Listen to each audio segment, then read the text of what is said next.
সবাইকে এ পর্যায়ে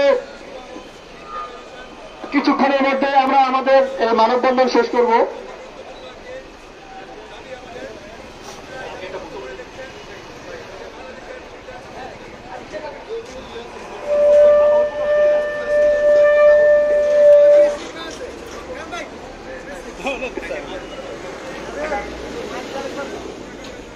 বিসমিল্লাহির রহমানির রহিম। এড ফর ম্যান ফাউন্ডেশন কর্তৃক আয়োজিত আজকের এই মানববন্ধনে উপস্থিত সকল সদস্য, সাংবাদিক ভাই বোনেরা, আসসালামু আলাইকুম। বন্ধুরা, আপনারা জানেন সাম্প্রতিক সময়ে বিবাহের প্রতারণা চরম মাত্রা ধারণ করেছে। আমরা দেখতে পাই একাধিক বিয়ের মাধ্যমে এবং পূর্বের বিবাহ গোপন করার মাধ্যমে অনেকেই প্রতারণা করছে এবং পুরুষদের কাছ থেকে, আমরা যেহেতু পুরুষদের নিয়ে কাজ করি, পুরুষদের কাছ থেকে দেনমোহর আদায়ের জন্য একটা চক্র বাংলাদেশে সৃষ্টি হয়েছে। আপনারা জানেন বাংলাদেশে পরকীয়ার মতো একটা মারাত্মক জঘন্য অপরাধে নারীকে শাস্তি দেওয়া যায় না। আমরা দেখতে পাই যে পারিবারিক বিভিন্ন মামলার মাধ্যমে পুরুষদেরকে হয়রানি করা এবং অর্থ আদায়ের একটা ফাঁদ তৈরি করা হয়েছে। পুরুষ রাষ্ট্রের জন্য সর্বোচ্চ ত্যাগ স্বীকারকারী জাতি। 1952 সালে রক্ত দিয়েছে পুরুষরা, 1971 সালে রক্ত দিয়েছে।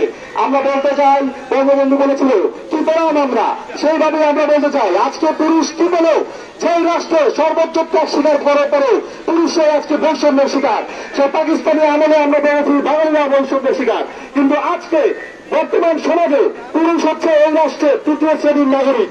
আমাদের রক্তে ঘামে আমাদের দেশে যে দেশ চলে, সেই দেশে আমরা কেন তৃতীয় শ্রেণীর নাগরিক হব?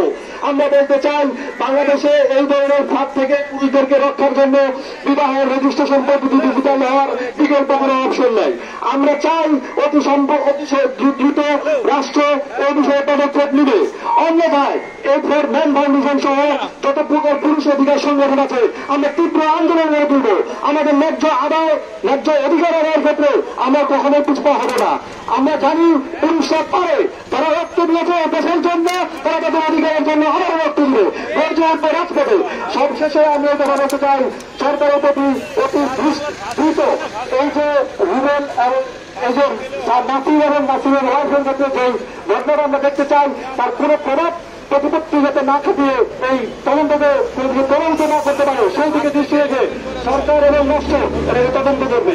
এই বলে আমি আমার বক্তব্য রাখছি। ধন্যবাদ সবাইকে। আসসালামু আলাইকুম।